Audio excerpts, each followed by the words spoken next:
শিক্ষার কোনো বয়স নেই, এই কথাটিকেই বাস্তবে রূপ দিয়েছেন নাটোরের লালপুর উপজেলার আব্দুল হান্নান।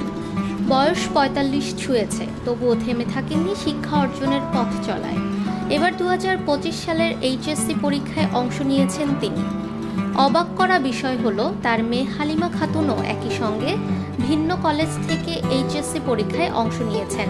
আব্দুল হান্নান জানান, ১৯৯৮ সালে north Bengal sugar mills high school থেকে এসএসসি পরীক্ষায় অংশ নিলেও তিনি পাশ করতে পারেননি। এরপর সংসার জীবনের বাস্তবতায় হারিয়ে যায় পড়ালেখার স্বপ্ন।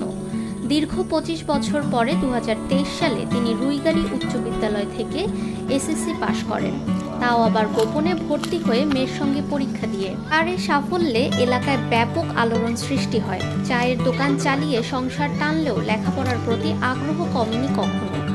এখন তিনি সেই দোকান ভাড়া দিয়ে কৃষিকাজের পাশাপাশি চালিয়ে যাচ্ছেন তার শিক্ষার যাত্রা।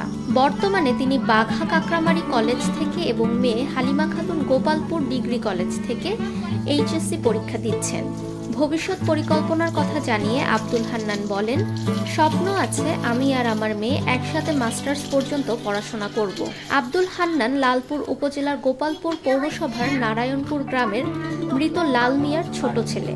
তার পরিবারে স্ত্রী, এক মেয়ে ও 2 ছেলে রয়েছে।